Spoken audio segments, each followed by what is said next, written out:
What's up everyone? In this video I'll show you how to create ads on LinkedIn. So first you'll need to set up your campaign manager account. So to do so you'll have to go to this link right here. That's linkedin.com/campaign manager/new-advertiser, and it'll ask you to create your campaign manager account. First you have to enter your account name for the campaign manager.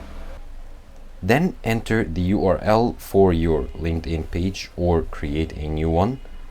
And finally choose your currency. And once you fill in all those details, agree and create ad account. And from the campaign manager account, you can create ads as you wish, and you can control the budget and details of all these ads. So let's click on it. It'll now open your campaign manager account, and from there you can create like a new campaign, or if you click on ads here and go to create, you can create a new ad from there. Of course this option isn't available for me because first I need to confirm my payment method and then it'll let me create ads. Thank you for watching this video. Subscribe to Online Success and click on the video on the screen for more help.